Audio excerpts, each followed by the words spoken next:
PM Modi 5.5 કિમીના metro ફેસને લીલી ઝંડી છે તે આપશે. વડાપ્રધાન નરેન્દ્ર મોદી એ અમદાવાદ આવવા માટે રવાના થઈ ચૂક્યા છે. આ સાથે સચિવાલયથી મહાત્મા મંદિર સુધીનો 5.36 કિલોમીટરનો નવો કોરિડોર કાર્યરત થશે. અક્ષરધામ સ્ટેશન છે એ સચિવાલય બાદ મહાત્મા મંદિર તરફ જવા માટેનું રૂટનું પણ પ્રથમ સ્ટેશન જે છે તે બનાવવામાં આવ્યું છે.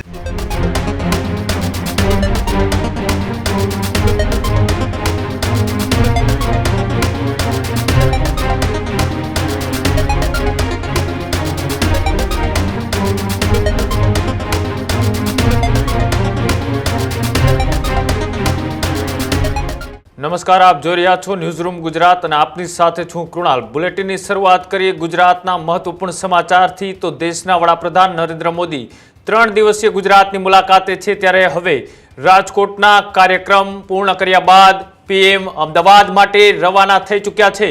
જે રીતના દેશના વડાપ્રધાન નરેન્દ્ર મોદીનો 3 દિવસીય ગુજરાત પ્રવાસ છે, તેમાં કડી સુરક્ષા વચ્ચે પીએમ મોદી એ ગાંધીનગરમાં જશે, મેટ્રો સ્ટેશનનું ઉદ્ઘાટન કરશે.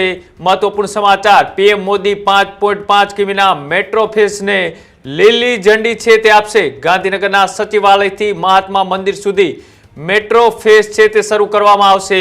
ગાંધીનગર રાજભવન ખાતે પીએમ મોદી રાત્રિ રોકાણ કરશે. આ મહત્વપૂર્ણ સમાચાર. આવતીકાલે જર્મનીના ચાન્સલર સાથે દ્વિપક્ષીય ચર્ચાઓ પણ પીએમ મોદી છે તે કરશે. રાજકોટના કાર્યક્રમ બાદ વડાપ્રધાન નરેન્દ્ર મોદી એ અમદાવાદ આવવા માટે રવાના થઈ ચૂક્યા છે. થોડીક જ વારની અંદર એ જે મેટ્રો ફેઝ 2ના જે ભાગ છે તેનું તે ઉદ્ઘાટન કરશે, લોકો માટે ખુલ્લો મૂકશે. અને આ મહત્વપૂર્ણ કાર્યક્રમમાં આજે પીએમ મોદીનો આ બીજો દિવસ છે. 3 દિવસીય ગુજરાતની મુલાકાતે આવ્યા છે. કેવા પ્રકારના કાર્યક્રમો છે અને અમદાવાદમાં તેઓ પહોંચવાના છે, ત્યારે વધારે વાતચીત કરવા માટે ન્યૂઝરૂમથી ભાવિક જોડાયેલા છે.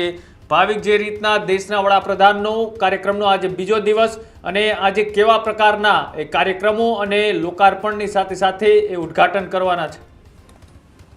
ચોક્કસથી જે રીતે કૃણાલ, વડાપ્રધાન નરેન્દ્ર મોદી કે જે 11 જાન્યુઆરીના રોજ અમદાવાદ મેટ્રોના નવા રૂટ જે છે તેને 5 સ્ટેશનોનું લોકાર્પણ કરવા માટે આવી રહ્યા છે.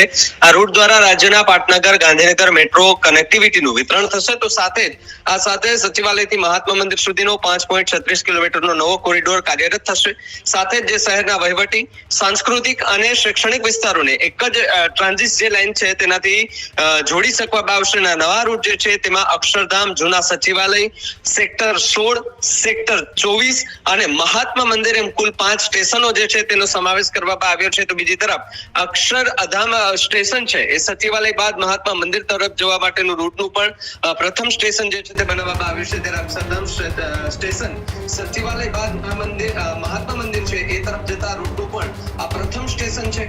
અક્ષરધામ મંદિર નજીક હોવાથી અહીં ભક્તો અને પ્રવાસીઓની ભારે ભીડ રહેતી હોય છે. આ ઉપરાંત વિદ્યા સમીક્ષા કેન્દ્ર, સેક્ટર 10B, સેક્ટર 18, સેક્ટર 21 ના બજાર તેમજ પુનિત વન જેવા સ્થળો છે અહીંથી નજીક પડે છે. ત્યારે ગવર્નર હાઉસ થી અહીં માત્ર 2 કિલોમીટર દૂર છે, જ્યારે સર્કિટ હાઉસ જે છે એ ચાલવાના અંતરે જે છે ત્યાં આવેલું છે. એટલા માટે અક્ષરધામ સ્ટેશન છે એ ત્યાં બનાવવામાં આવ્યું છે, જેથી કરીને ત્યાંથી લોકોને નજીકના જે અલગ અલગ વિસ્તારો છે ત્યાંથી એ ચાલીને પણ જઈ શકે. તો બીજી તરફ મહાત્મા મંદિર છે એ સ્ટેશનનું રૂટ એ અંતિમ સ્ટેશન જે આવી રહ્યું છે. ત્યારે મહાત્મા મંદિર સ્ટેશન છે એ અંતિમ સ્ટેશન ગાંધીનગરના લેન્ડમાર્ક સમાન છે. અહીં ઉતર્યાથી થોડી જ મિનિટોના મુસાફરોમાં એ Mahatma Mandir connection centre, Dandi Kutir, museum, sport authority of India એટલે કે SAI સંકુલ છે ત્યાં સુધી પહોંચી શકે છે. આંતરરાષ્ટ્રીય સમિટ અને મોટા કાર્યક્રમો માટે આવતા લોકો માટે આ સ્ટેશન જે છે તે કદાચ પ્રવેશ દ્વાર છે તે સમાન પણ બની રહેશે. અને સૌથી મોટી વાત કે સેક્ટર 24 સ્ટેશન જે છે વિદ્યાર્થીઓ માટે વિશેષ લાભદાયી રહેશે. અહીંયા VPMP polytechnic, LDRP institute of technology, ITI sector 15 અને ગુજરાત એન્જિનિયરિંગ રિસર્ચ ઇન્સ્ટિટ્યૂટ એટલે કે GERI જેવી મહત્વની શૈક્ષણિક સંસ્થાઓ આવેલી છે. અને આ સ્ટેશન શરૂ થવાથી વિદ્યાર્થીઓને દૈનિક મુસાફરી જે છે તેમાં પણ સરળ અને ઝડપી બનશે. સ્ટેશનો સેક્ટર 16, 22 અને 23 ના રહેણાંક વિસ્તારો માટે મહત્વનું માનવામાં આવી રહ્યું છે. અહીં સ્વામિનારાયણ ગુરુકુળ નજીક હોવાથી વિદ્યાર્થીઓને સીધો લાભ મળશે. ને જે પરિવારો અત્યાર સુધી બસ કે 2 વ્હીલર પર નિર્ભર હતા તેઓ કદાચ હવે મેટ્રો દ્વારા શહેરના અન્ય વિસ્તારો સાથે સરળતાથી જોડાઈ શકે તેવું પણ અત્યારે માનવામાં આવી રહ્યું છે. ત્યારે વડાપ્રધાન નરેન્દ્ર મોદી કે જેઓ આજે એ અમદાવાદ ખાતે આવવાના છે અને આ મેટ્રોનું જે રૂટ છે એનું આજે લોકાર્પણ કરવાના છે અને આજથી લીલી ઝંડી આપ્યા બાદ આજથી એ મેટ્રો જે છે તે શરૂ થઈ જશે. કૃણાલ.